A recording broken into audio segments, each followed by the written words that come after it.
The people who control the interception of the internet and to some degree also physically control the big data warehouses and the international fiber optic lines. So we all think of the internet as some kind of platonic realm where we can throw our ideas and communications and web pages and books, and they exist somewhere out there.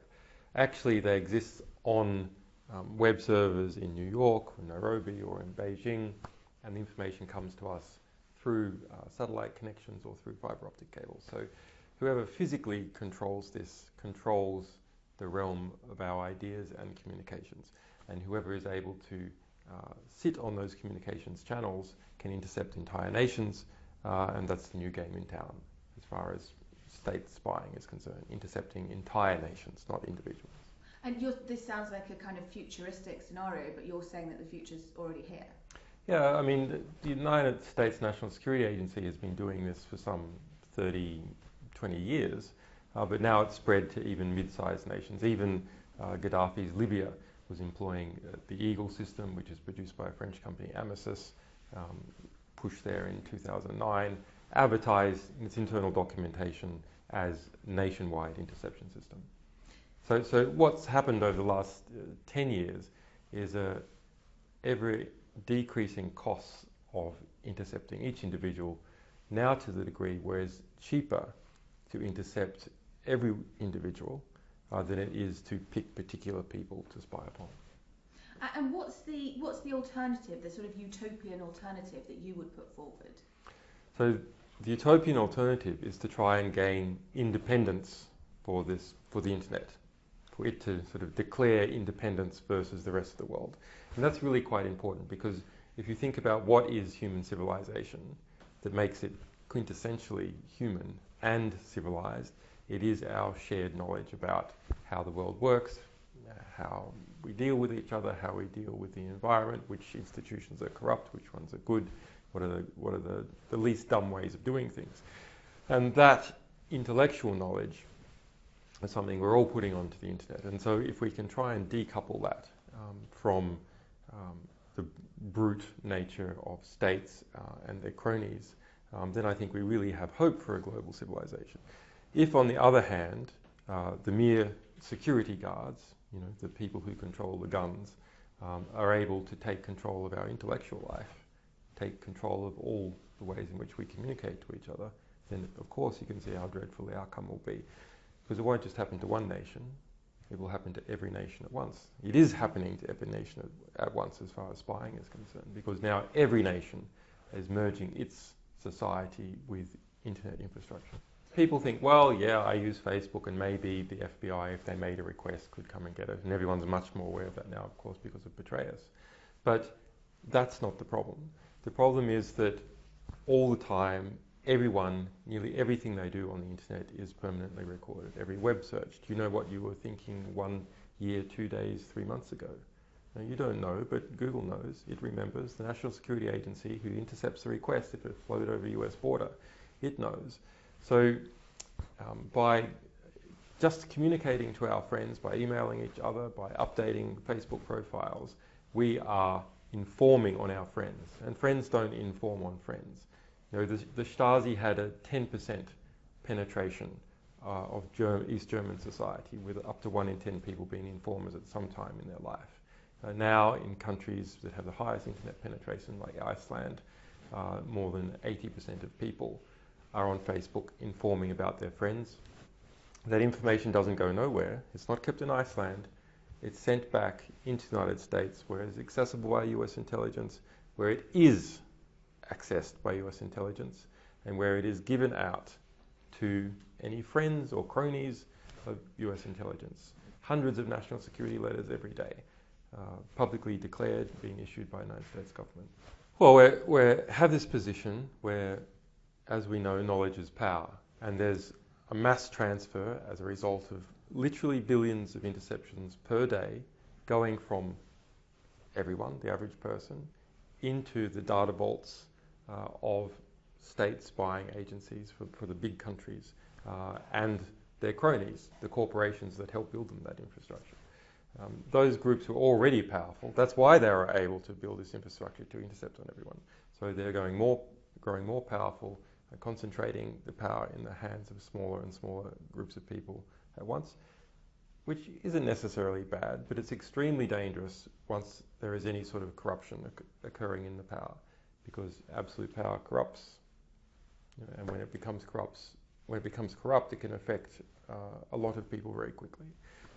Bill Binney, National Security Agency whistleblower, who was the research head of the National Security Agency's Signals and Intelligence Division, describes this as turnkey totalitarianism, that all the infrastructure has been built for absolute totalitarianism. It's just a matter of turning the key. And actually the key has already been turned a little bit, and it is now affecting people who are targeted for US drone strikes, organizations like WikiLeaks, national security reporters who are having their sources investigated, is already partly turned. And the question is, will it go all the way? It's both. I mean, the surveillance infrastructure, the bulk surveillance infrastructure, there are hundreds of companies involved in that business. They have secret international conferences. They have prospectuses that they give to the intelligence agencies that we have obtained and published this year, together with Privacy International and the Bureau of Investigative Journalism. Also, the Wall Street Journal has done some good work on this. They're building devices that they advertise to intercept entire nations, to install the data from those intercepts permanently, strategic interception, because it's cheaper. So it's a combined corporate government amalgam. That's one of the problems. One of the reasons it's so unaccountable is it crosses boundaries. These companies don't just sell to their home country. They sell to companies overseas, that the shareholdings are held in BVI, and the company might be British registered like BAE, but actually a lot of research and development is done in Sweden, etc. And then you also have Google and Facebook, who started out predominantly serving the public, but also have developed side projects to service the US intelligence complex. And individuals are constantly pushing their thoughts into Google as each thing that they want to research is pushed, their emails, and in Facebook, their social relationships. It's an undreamt of spy database. Facebook is completely undreamt of from even the worst spying nation, the richness and sophistication of relationships expressed. And willingly contributed to. Well, no, but not with informed consent. People don't actually know. When on Facebook it says share this to your friends, that's what it says. It doesn't say share this to state agencies. It doesn't say share this to friends and cronies of state agencies. Well, for some, if there's political will, everything is possible. So if we get the political will, then of course, those agencies can be dismantled. Very aggressive legislation and policing can be pushed upon them. In some regions of the world, such as Latin America, perhaps that's a possibility. There's a certain democratic tendency, which Ecuador is part of, that might do that. But in general, I think the prognosis is very grim. And we really are at this moment where it can go one way or the other way. To a degree, I think perhaps the best that we can be sure, if we work, of achieving is that some of us are protected. It may only be a high-tech elite, hopefully expanded a bit more, people who can produce tools and information for others that they can use to protect themselves. It's not necessary that all of society is covered and that all of society is protected. What is necessary is that the critical accountability components of society that stop it going down the tubes entirely, that those people are protected. So those include corruption investigators, journalists, activists, and political parties. These have got to be protected. If they're not protected, then it's all lost. Well, a little bit. But the first thing to be aware of is how much you're giving away. The first way to protect yourself is go, okay, well, I'll discuss that in person and not over Facebook chat. Okay, I'll discuss this using some forms of encrypted chat like OTR and not on Facebook chat. You can go to torproject.org and download encrypted anonymizing software. It's slower than normal, but for things like internet chat, it's fine because you're not downloading very much at once. So there are ways of doing this. What is really necessary, however, for those to be properly developed, is for there to be enough market demand. It's the same situation as soap and washing your hands. That once upon a time, before the bacterial theory of disease, before we understood that out there invisibly was all this bacteria that is trying to cause us harm, just like mass states of violence is out there invisible and trying to cause society at large harm, no one bothered to wash their hands.